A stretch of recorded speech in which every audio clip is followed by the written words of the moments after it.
It's time to get the story behind the story. Interviews with newsmakers, news breakers, and Vermonters making a difference. WCAX presents 802 News with Mark Johnson. Here's Mark. Outrage over double-digit property tax increases and a record number of school budget defeats prompted the legislature to agree to examine the state's education system and in particular how it's financed. Earlier this year, lawmakers formed the Commission on the Future of Public Education in Vermont. The 13-member panel's initial report is due next week. A final report is expected next year.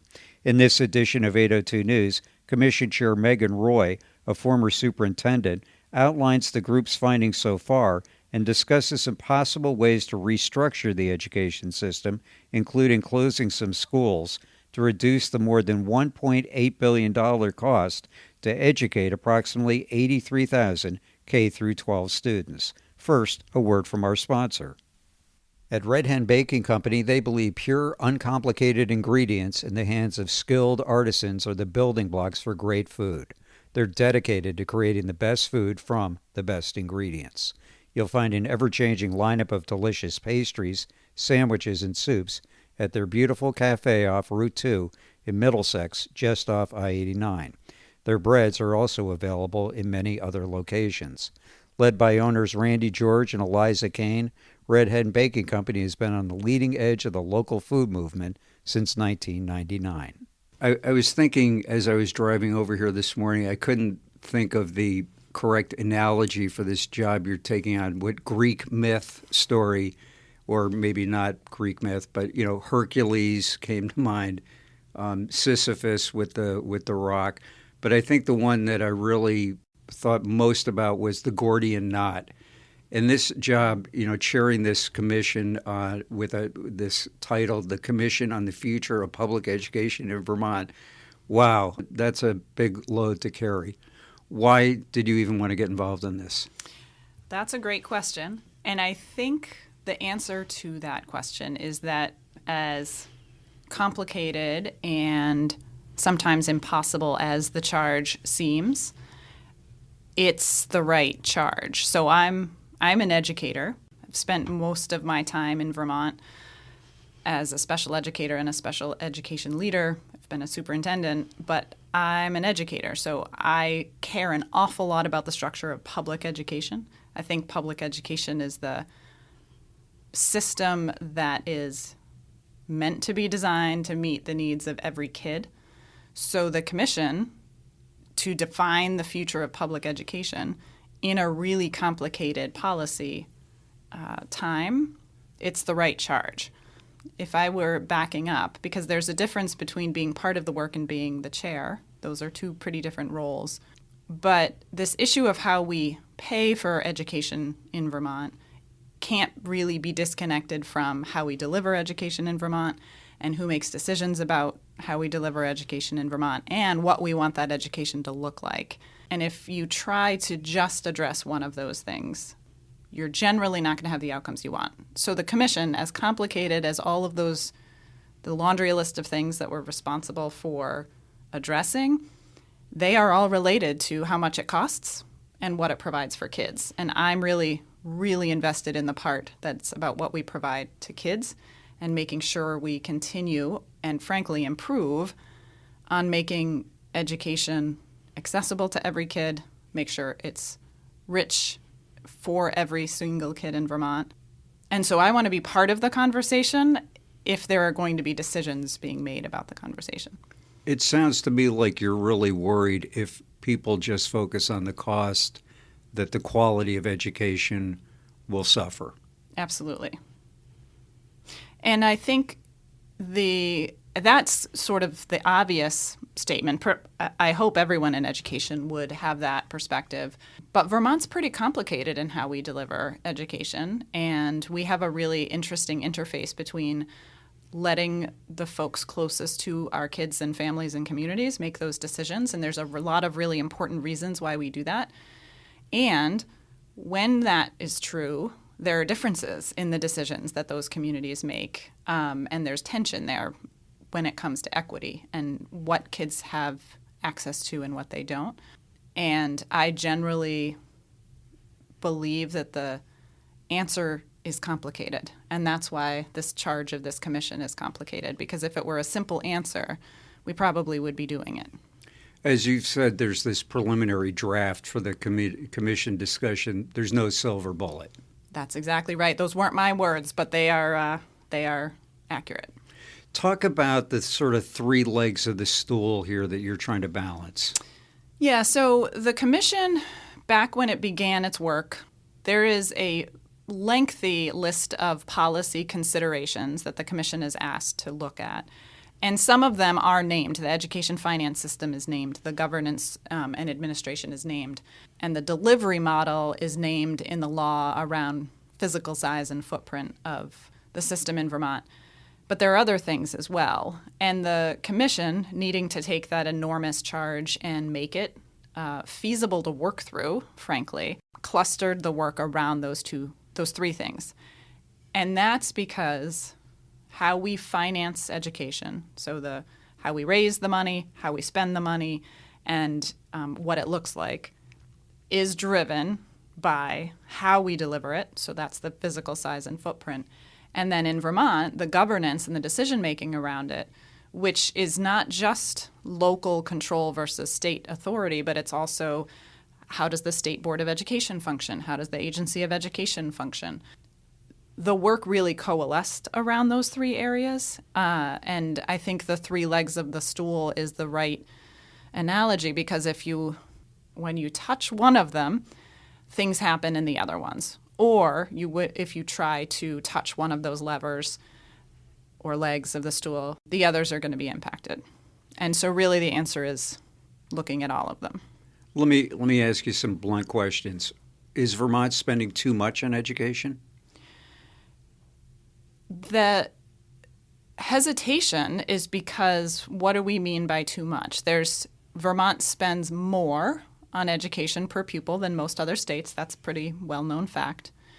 Our outcomes are better than much of the rest of the country, but not necessarily by leaps and bounds. And we still have our most marginalized students. There still is a gap. So if we were spending a lot of money and it was producing results that we were really happy with, then I would not say we spent too much money. I'd say we were spending the right amount of money. I think there's a question right now as to whether or not we are investing in the right ways. And any sort of investment that doesn't have universally positive results, people are going to ask a question about affordability and sustainability. And actually that question is going to be asked regardless, even if we were getting better results. But because we're not necessarily getting the results that I think we want in education, then it's a reasonable question to ask. So I don't know if we spend too much on education. I know we spend a lot on education, and I know that most of us on the education side of things, so speaking as an educator, not necessarily for the commission, we care an awful lot about whether or not what we're doing is good for kids, and that's the piece that we want to focus on. Is Vermont spending money in the wrong place, says? I think that's the question we have to figure out as we decide what the right amount of money to spend. And that's why the charge of the commission has the develop a vision for public education in Vermont. Because if we know where we're headed, and then we know how we would measure where we're headed, then we'll know the answer to that question. Vermont seems to be doing well when it comes to reading proficiency, less well in math. Is that what you're talking about, outcomes? Those are measures. Those are outcome measures for sure. So standardized assessment. And one of the realities in Vermont is that we don't look at data universally as much as we could. So we are limited in our metrics. I would say that we do perform better than the rest of the country on literacy, but that does not mean that the majority of our students are reading proficiently at key grade levels that we would want them to read at. And that's all kids. And there continues to be a gap for kids. So even in places that we are marginally better, we still have room to grow, quite a bit of room, actually. And yeah, our math scores, they're comparatively lower than our literacy scores. But again, those are two pieces of data. There's a lot more data that we could and should be looking at. And that's not to dismiss those pieces of data. We need to look at growth. When you have students who traditionally underperform, they will traditionally underperform when it comes to proficiency for a long time. So you're not going to see improvement in those students. And that's sort of what you see with a lot of what we used to call the achievement gap. It persists, but if we were able to zero in and say, the gap is still there, they're not proficient, but are they growing at a faster pace than their peers? That's how we will catch them up. So we have to take that data down a layer to really be able to know that. And then to do this well, we would say, when you have places where kids are performing really well, particularly kids who are historically marginalized, what is the delivery system that's causing that? Or can we make a causal relationship between the delivery system and the outcomes of students? That's when we'll be able to come back to that question of, are we spending the right amount of money? And we just don't right now have the data to be able to look at it that way. And we are so distributed in our decision making that in Vermont, each individual community has that conversation. And each individual community decides, here are the graduation proficiencies we want for our kids. That's an incredibly local decision in Vermont. And yes, we are a standards-based system. We follow the Common Core. So it's not to say that everyone does their own thing, but in terms of proficiencies, we really decide those locally. So the decision a local community can make about what's the right amount of proficiency, and that's going to vary across the state. So it makes it really hard to then say, is what we're doing working? And then because we share the cost of education as a state, so we're hyper-local in our decision-making, Right. and completely shared in our funding system, that's a challenge.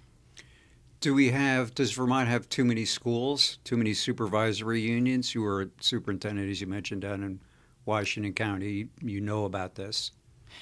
We have a lot of school districts, a lot of school boards, a lot of school board members, and we have a lot of small schools. Some are small by necessity. We are geographically rural. In fact, our entire state, even Chittenden County, meets federal definitions of rurality, even though we don't see it that way. And that question of, do we have too many schools?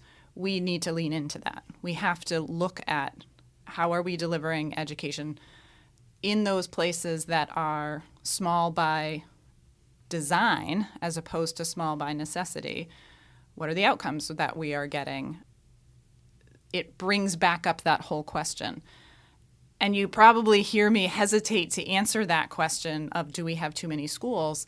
Because the answer is probably maybe, but in this work with the commission, there are people that believe that if we just had fewer schools, we would fix this problem, or people who think that if we just asked the big systems in Chittenden County that's where our teachers are the highest paid, that if we just address that would fix this problem. Or if we just across the board limited the increases in spending, that would fix the problem. So, and you could keep going, right? Everyone has this idea of the one silver bullet, and there isn't one. So yes, we have to look at scale. And I think the reason we have to look at scale is because we have to look at quality. Are we providing the right kind of education when we don't have scale? And are there things we could provide for students that improves with scale? Right. As an educator, for me, that's less about money. That's more about what are we bringing to those students. And some small schools can bring really amazing things to their students and some can't. And that's the problem. And it's why we don't have, commission began on July 15th. This preliminary report is due. That's why we don't have actual concrete, here's the answer in all of those different areas. What we have is an array of policy decisions, or policy considerations. When you say that there are small schools, I mean, we have this incredibly low teacher to student ratio, or maybe I have it backward, but we have few students compared to teachers and staff. But you just said that some of that's by design, or some of it's just because it's a rural community. What do you mean by design? Well, the decision about how you deliver education is a local school district, school board members and their administration decide every year how many teachers to have, how many support staff they need, based on the number of schools they have, the number of kids they serve. So, in a sense, they design and choose their delivery model. And so if they choose a delivery model that has either very small class sizes or maybe more robust class sizes, but a lot of additional personnel intervention, that's the design piece, because they make that decision. Whereas if a school is geographically really far away and there really isn't, there aren't a lot of options, then that's a little bit more by necessity. But that's not a harsh line between those two things. It's very gray. Gotcha. The difference between necessity and design, that's what makes this issue so complicated. It's too easy to say, and I've heard colleagues, and I agree with them, say closing small schools feels like low-hanging fruit, and we have to be careful of any low-hanging fruit. And closing small schools is not the only one. It's just the one that gets talked about a lot. That doesn't mean that we shouldn't judiciously look at scale. And the answer is going to be somewhere in between, I think. And it's just really hard because that touches on lots of things. It may touch on who gets to make those decisions. Can local school districts and boards continue to make all of these decisions? Because it's really hard for communities to make the decision. We've seen that. Close your school down the road. Correct, but not mine. Or change how you deliver education, but because I happen to be a big district, don't tell me how to deliver services. And actually, we in public education all need to think about how we're delivering education. Let's talk about money just for a moment here. I go back far enough to remember the days where each local community paid for their own school. You might have a little elementary school, farm out some kids to a high school. And, you know, there were these gold towns, as they were called, that weren't really, it was a great deal living in one of those towns. Then we had the Brigham decision, where the Supreme Court said that there's got to be an equal opportunity for kids. And then we really looked at funding a lot of education at the state level, the statewide property tax. One of the criticisms I hear is, but that completely, that's too far the other way, where it disconnects me as a resident of a town, that I'm not, my local school budget, if I vote on that, really it's a statewide thing now. Do you agree with that it's gone too far the other way? There is a increasingly long thread in between the decisions that the school board in the town you live in makes and what you pay in property taxes. In fact, that thread is now so long that it's almost disconnected, and it certainly feels disconnected. That said, the reason we have our funding system that we do is for really important reasons, and we have to figure out how to preserve that. And the really important reason is Brigham and Act 60 and Act 68 are about making sure that your property wealth does not predict the public school experience you receive. And we know that towns and it's not always towns, districts, communities make different decisions about what's a palatable amount of money to spend on education, and that creates inequity, or has the potential to create inequity. One of our input sessions as a commission recently had many people in the audience who talked about what they value about Vermont education is its overt and clear and often in rule focus on equity. And that doesn't mean we've achieved it, but there is a big difference between Vermont's desire to say, no, we're going to educate every single student. We are going to be overtly welcoming of different perspectives. And again, this does not mean that we've achieved it, but people in the audience were commenting on how different that is in education, and Brigham is part of that. That it wanted to prevent some towns from saying, yep, this investment is worth it. I don't mind if my property taxes go up, or frankly, my property taxes won't go up because of the amount of wealth. So we need to figure out how to hold onto that part of it as we think differently about how we do it. Because the disconnect between the two things, your decision locally and what you pay, is too significant now. It really is. And we've also learned a lot more over time around how much more it costs to educate certain populations of students. And if we're going to continue to be an equitable system, or at least a system that strives for equity, we have to recognize that some students cost more to educate, and we need to make sure that they have access to those funds.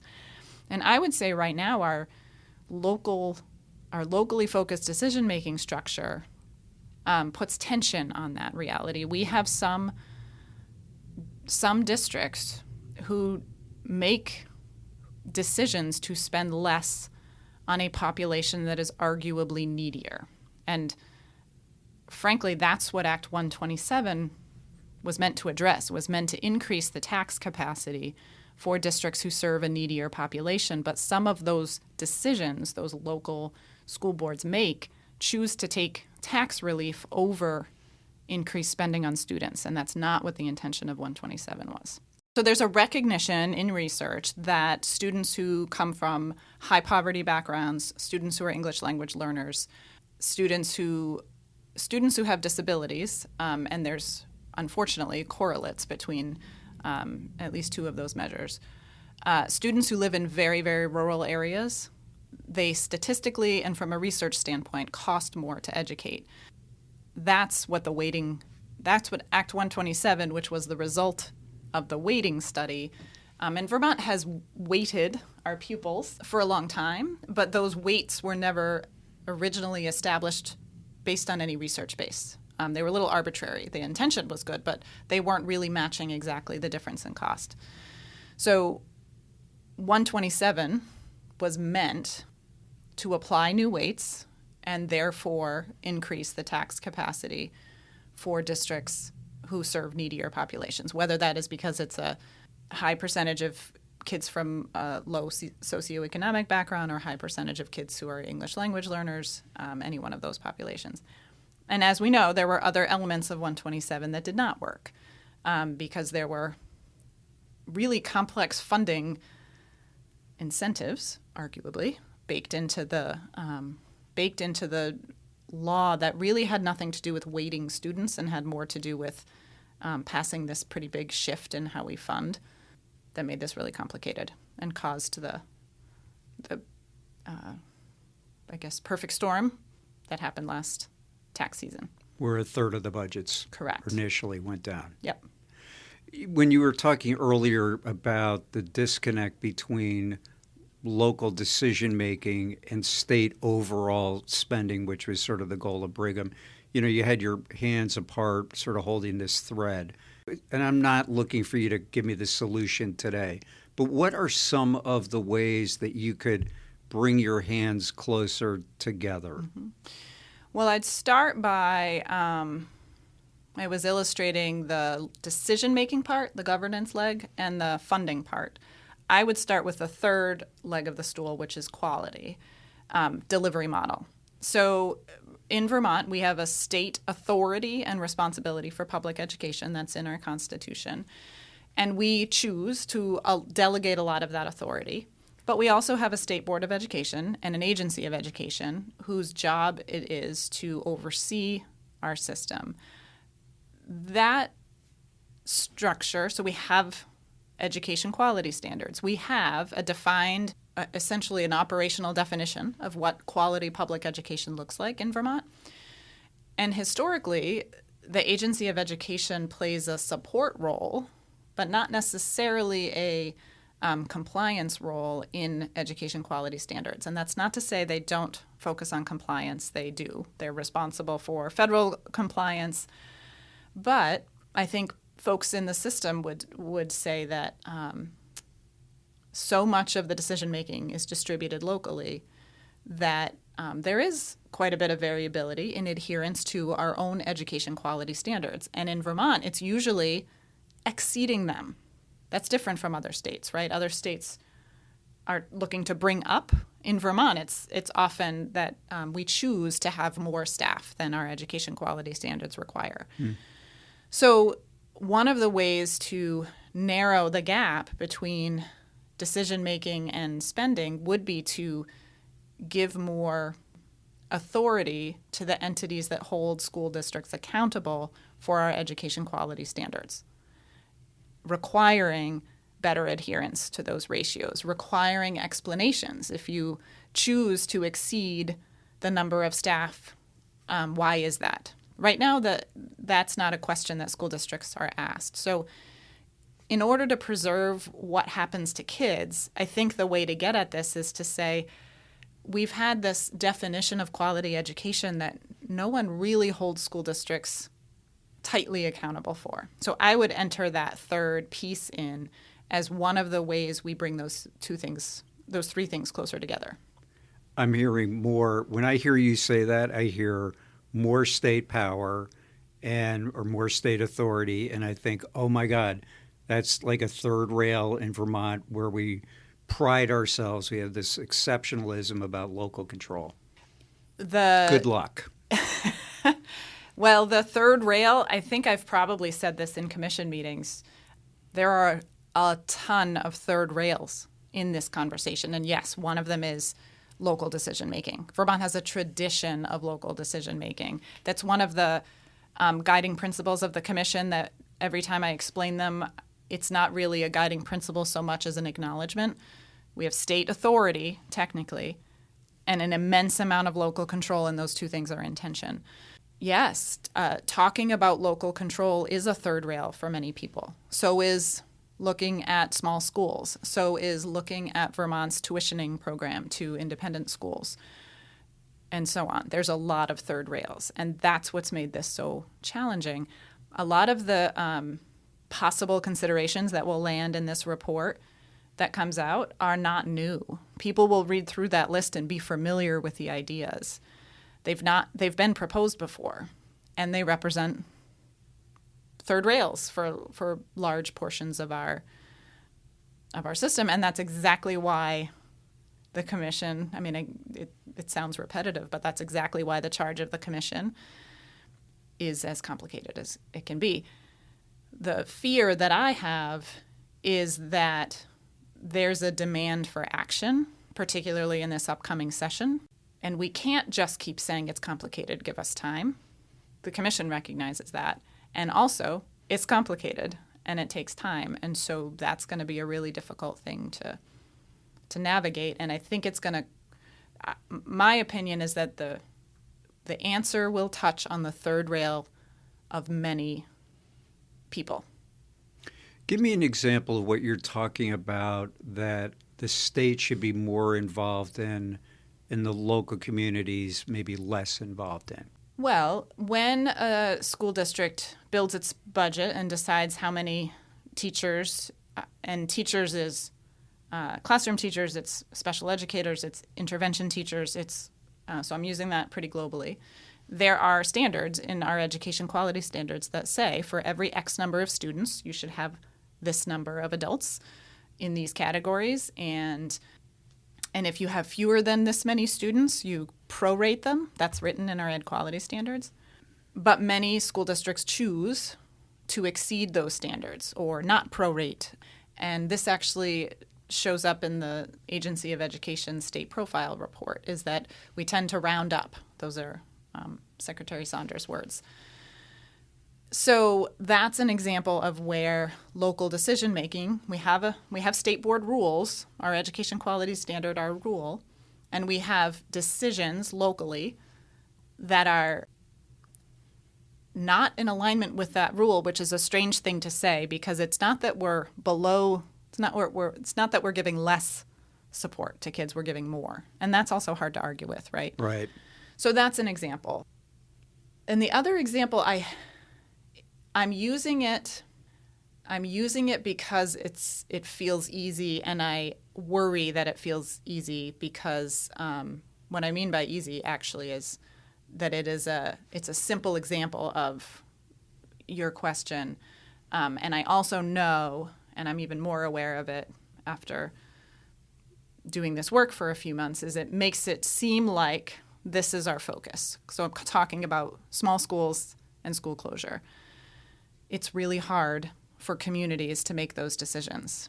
It's a really hard thing to ask school boards to do, even when presented with pretty compelling data about how those schools are doing, how the students in those schools are doing. It's really hard to close a community center, right? That's an example of one of those pieces that gets in the way. And even by my using that as an example, some people freak out. Absolutely. Yeah. And they think, that's where they're going. That's where they're going. Yeah. And again, I go back to I think the solution lies in going multiple places. That's one of them. But that is also not a silver bullet. Right.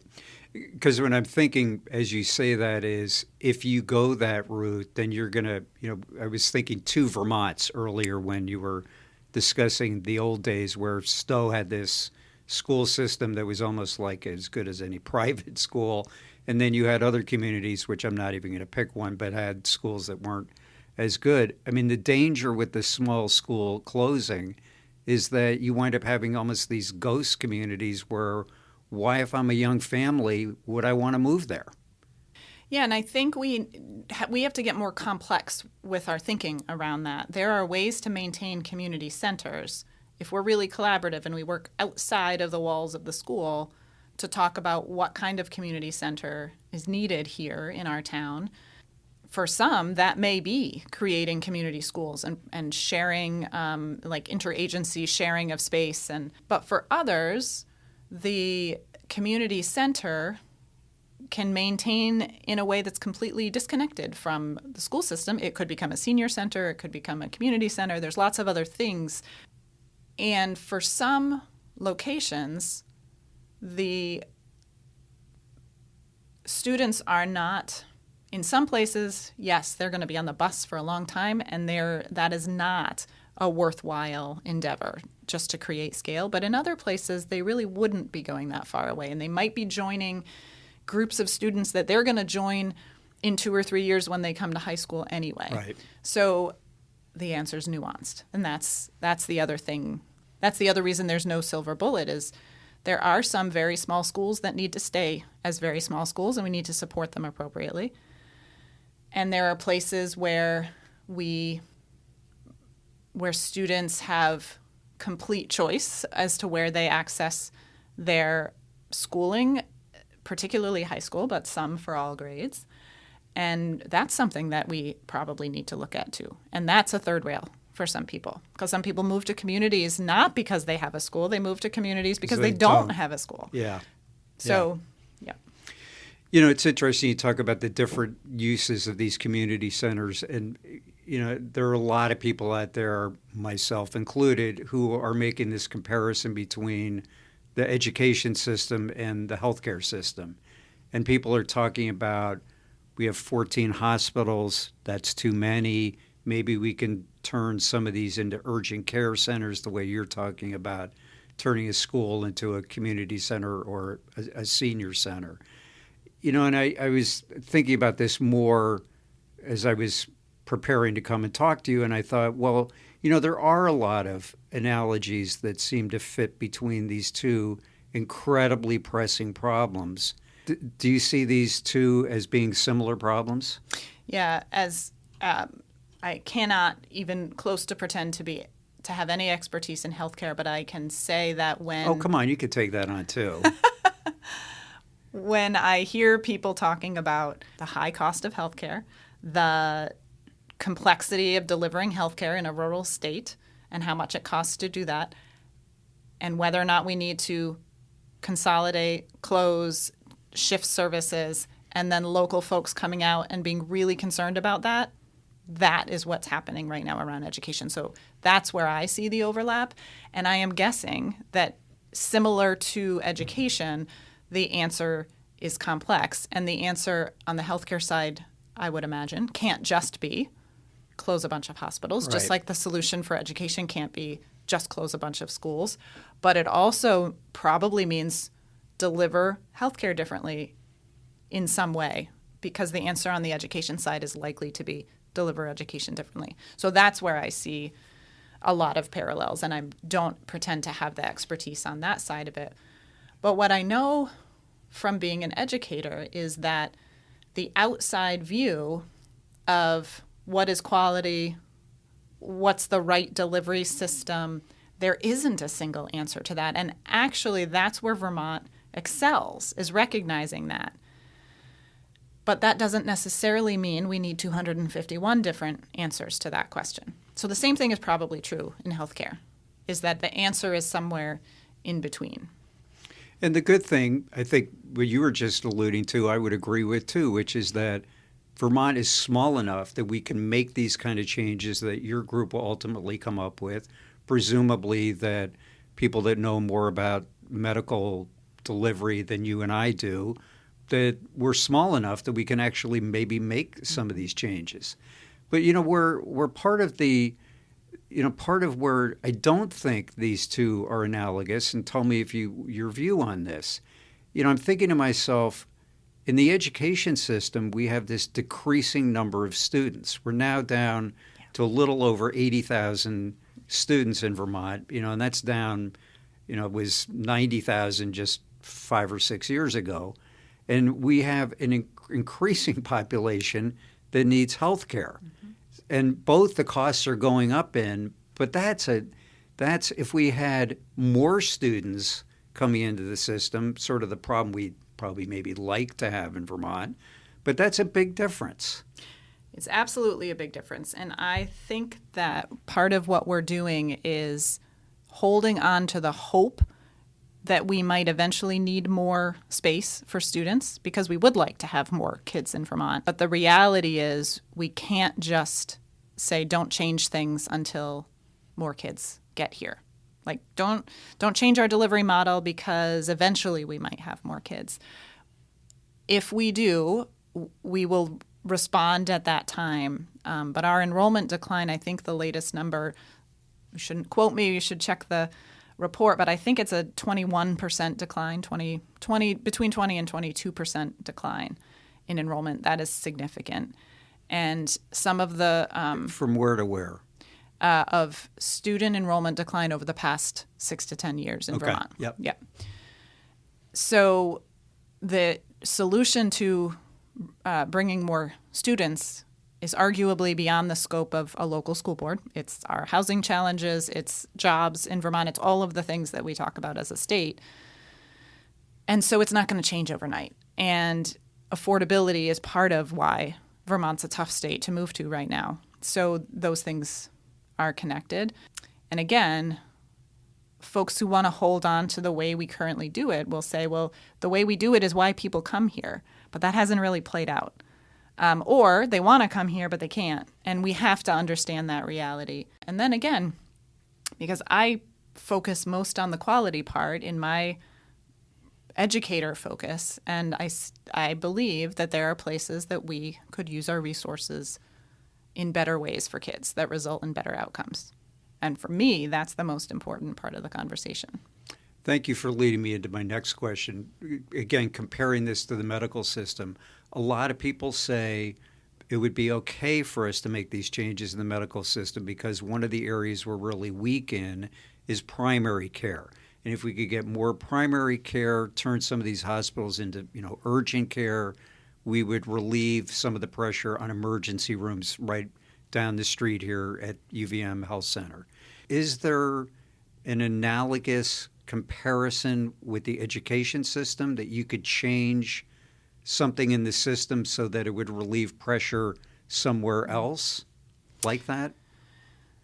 Let's see. I'm not sure if this is the right analogy, but we serve an increasingly complex population of kids. Kids come to school, and we let every kid. We don't have wait lists. Public schools don't have wait lists. Public schools have to welcome every student in, and often these are students who need significant mental health support that is not available to them in the community. Yeah. And that causes us to be providing a lot of resource right now at the intervention level.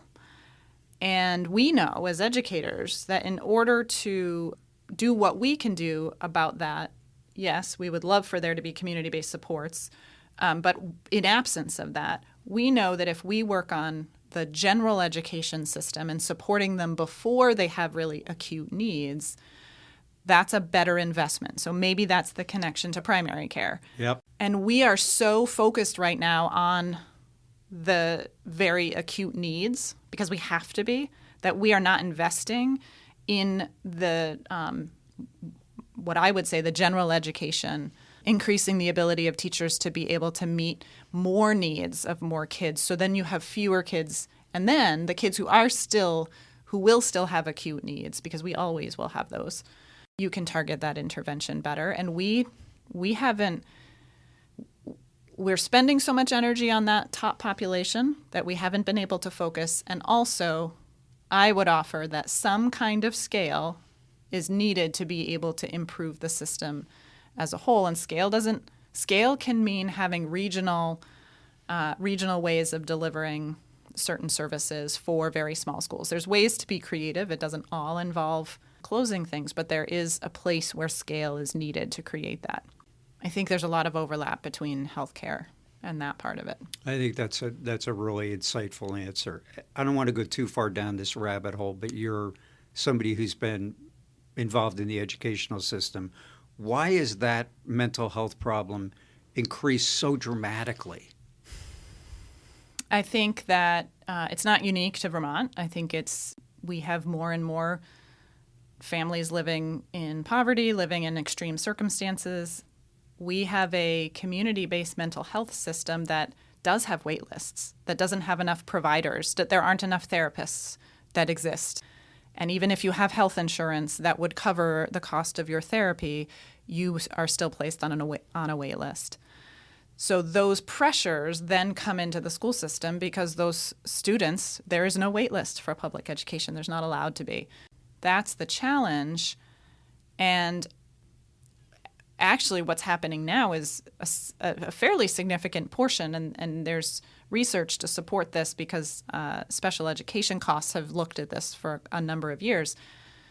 Baked into school budgets are the costs for counselors and social workers and therapists and even more acute one-on-one supports for students who are here because they're not necessarily getting those needs. And we want them. I mean, make no mistake, that's part of what public educators feel really strongly about is we have to serve those kids. But now those dollars that don't exist in community-based mental health services exist in Vermont, exist in the education side of things. And also, Vermont has a pretty unique public-private, and I know Vermont uses the term independent school, but we have a public education infrastructure that relies on independent schools or private schools to deliver a portion of our education. And that is both a general education portion for districts who tuition their students out, and it's also for special education. A significant amount of special education dollars are spent on independent therapeutic schools because that's the model that exists. There are some collaboratives that are public school run, and there are some growing collaboratives. But right now we rely on this public-private partnership, and that's a challenge too because they're held to different standards, because there's limited availability. A private entity can cap capacity. So that's one of the challenges too. This commission that you're working on, let me ask a cynical question. I'll acknowledge it is before I ask it. There might be some who would say the legislature can't do this, and they're kind of dumping this on, 13 people on this, that they're dumping it in the lap of you 13 people. Do you feel that way? You're not the first person to have said that. And frankly, I think that... I have very few original thoughts. I ask myself that question in a slightly different way. I think with good intentions, there was a recognition that this is so complicated. We need to have a group of people who can look at it absent of the politics part. I don't think anything is absent from the politics part of it, frankly. I think there is quite a bit of cynicism about the commission, and actually that cynicism worries me because I think that this commission does have a fighting chance to be able to say objectively, because we're being tasked with gathering a significant amount of community input and looking at a significant amount of data. So when I am feeling optimistic, I think it's critical that we be allowed to do our work. And frankly, when I'm feeling cynical, I worry that the commission is either going to do a lot of work, but there's parallel thinking being done, perhaps on the legislative side, and then it is sort of for naught. Like, Right. why did we do it? So I do believe that it was created with good intention, and I firmly believe that it is as complex as it's written in that law. And I worry that there are folks who want to simplify the solution. But I also know we're up against a clock that, I mean, I'm a taxpayer. All 13 members are taxpayers.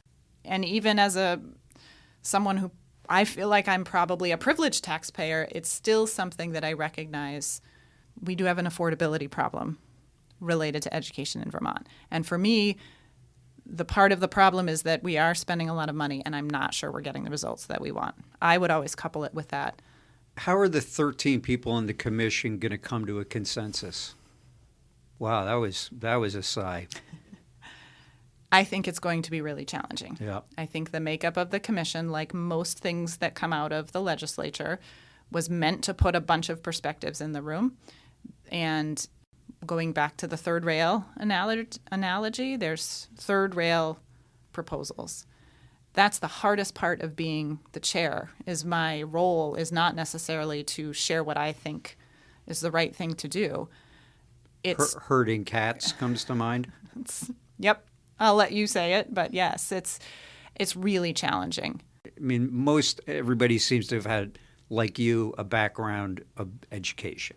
It's one of the criticisms that we face, and it's probably warranted. We also face criticism that we all look largely similar, that we don't necessarily represent all of the corners of Vermont, and we are not necessarily centering our most marginalized voices in the conversation, and I would agree with that statement. I think there were some missed opportunities in who could have been sitting at this table. To me, that just elevates the need to gather that perspective. And that's why I want the commission to continue, because I am not sure that the legislature is necessarily set up to center marginalized voices that way. I'm not sure we'll be able to get there. Maybe I don't know. I would say that we've been very focused on this initial report, and it has narrowed our focus for now because we're trying to very quickly surface as many issues as we can, help the legislature understand the complexity. That's our biggest finding, or I don't know if you want to call that a recommendation. The biggest finding is that the solutions are going to come from touching multiple third rails. But because of that, we really haven't stopped and paused and looked at every single one of those policy recommendations. So we will have to deep dive into Vermont's governance structures and the role of the state board, the role of the agency. Should it be a secretary, member of the administration, or should it go back to being a commission-led organization? We have not even picked up that conversation. That's the really important work that has to be done. And I want the commission to be able to do that work, because I think it's part of the relevant charge. But when I am feeling cynical, I also think that if the legislature intends to take sweeping action this year, regardless, then I think they also need to think carefully about whether or not they choose to let the commission continue its work. Because there's 13 people doing an awful lot of work on their own time, because it's important work. And I think the legislature needs to consider that depending on what they decide to do in this first session. Are you going to get down to the level in your recommendations to, for example, say, shift off of the property tax sum and put some burden on, say, income tax, things like that? Yeah, well, changing the funding formula is part of the suggestion. Not part of a suggestion. It's one of the things that has been surfaced as something that needs to be looked at.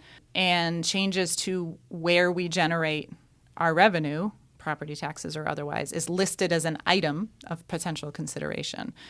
But are you going to just say that, or are you going to actually then say, well, it should come from X, Y, or Z? We'd like the ability and the opportunity to get to, and now here's what we recommend about that. Mm-hmm. Right now, we don't have time to do that thoughtfully. We don't have time to model what it would look like. So the goal for this December is to say, here are all the things that you should consider, and here are the things you should be looking at, legislators, when you consider these things. That's our goal for December, is to say, here are all the things, some of which might be terrible ideas, some of which are really good ideas, and here are all the components you need to research about them. And then, yes, if we're allowed to continue to do our work in a way that can actually make an impact, then yes, we should be chasing down the actual recommendations. That's our goal by December 2025. My comment a minute ago about the cynical part is if there is no intention to wait until these recommendations come out, the legislature needs to come to that conclusion and either change the focus for the commission, let it continue and refine its focus, or sunset the commission early. So the commission has 2 reports that it is due. One is the preliminary report, and the language of the law is that is supposed to include short-term cost containment recommendations and preliminary findings. That's the language from the law. We've largely come to the conclusion that short-term cost containment recommendations are really challenging. Were really challenging for us to come up with. We have surface potential considerations for the legislature, but that's it. The full report in December 2025, with a more formal public comment requirement, is supposed to have the longer-term recommendations. So that's where you would see the recommendation to, if the commission were to recommend a shift away from a revenue source or a shift to revenue source or a change in the funding formula, that's where you would see those recommendations. The tension is, can the legislature wait that long? You hear that in the news, in the ether right now. Yeah, and you're going to get grief for, well, you've just been twiddling your thumbs and taking input and haven't really made any hard decisions unless you grab some of that low-lying fruit. Correct. And I think, people will say, and they're not fully wrong, that our legislature studies a lot of things. And there are some where the cynicism is coming from, well, this is just another commission to study something and kick a can down a road. And I think I don't know if that's a reasonable criticism, but I can see why that criticism would exist. So that's part of what we're up against too. Well, and if you go back far enough, people who've lived here long enough will say every funding formula has a certain lifespan until the pressure in the pot gets to the point where the water boils over, and then the legislature recreates the wheel and comes up with a new formula, and maybe we're at one of those inflection points. Absolutely. And again, I think we do things very differently from a funding and decision-making standpoint than many other places in the country, and that's related to why we are where we are. Let's maybe end here on a more hopeful note. What's the best case scenario in your view of what December 2025 looks like? I think the preliminary report as it stands right now gives the General Assembly a lot of really important information, some of which could result in short-term cost containment. We did not come out and say, here's the 3 things you need to do, but we do have things in there that could have a short-term impact. And so my best case scenario is that the General Assembly leans into those possibilities so that they can take some action.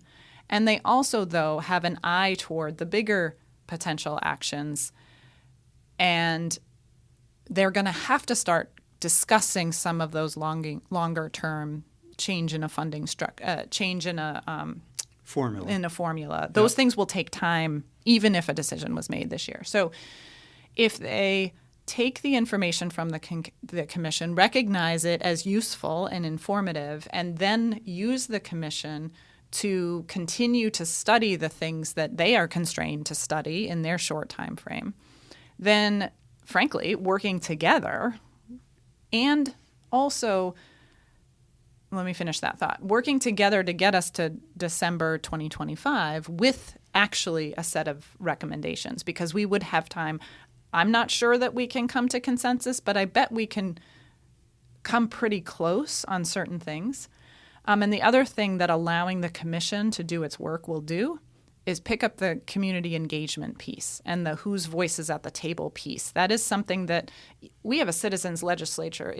We are much more connected to our legislators than many states, but that still does not mean that our most marginalized individuals are the ones who have a voice. And this commission is designed to do that. So if we are given time, we could focus on that part. We could say, hey, the legislature has taken our long list and they are centering around these few things. Go and talk to Vermonters about what those few things are. I think there's potential there. The preliminary report that you're going to come up with, where you actually have some suggestions, can you give me sort of a broad view of what categories those would be? Yeah, so the first thing I would say is the beginning portion of the report is about explaining the policy complexity that exists in Vermont and hopefully making it really clear that the answer is going to have to be in multiple places. I know I've repeated that so many times just in this conversation. Say, why don't you just give them the podcast? Exactly. Yeah. So the first portion of the report is actually about that and about why that is. Good idea.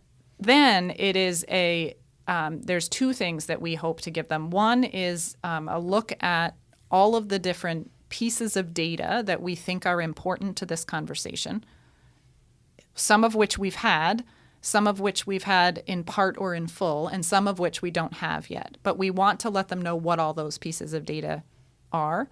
So there's a section of the report that says, here are all the data requests the commission has made because we need to make a data-driven decision. That's important for them to hear.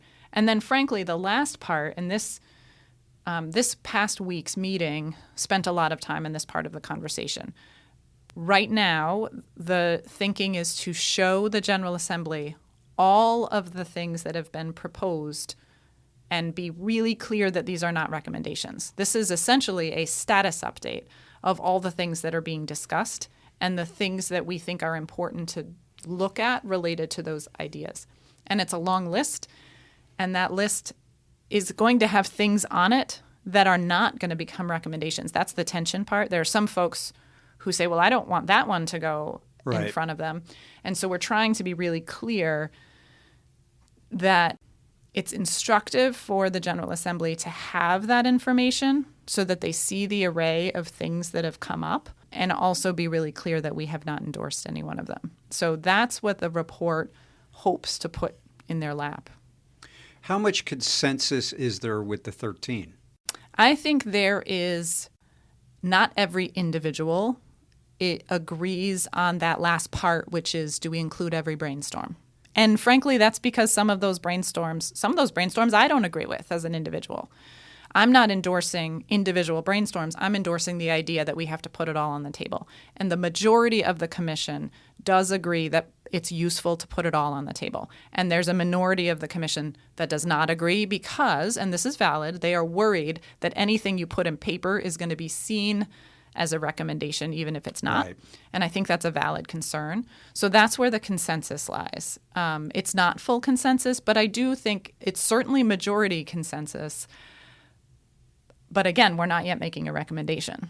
It's consensus on the concept of what we're showing the legislators. If the commission were asked what I asked you initially, do they see their job more as Hercules, Sisyphus, or Gordian knot? I would not pretend to speak for each of the individual member. I like the Gordian knot. I think it is exactly that tightly interwoven.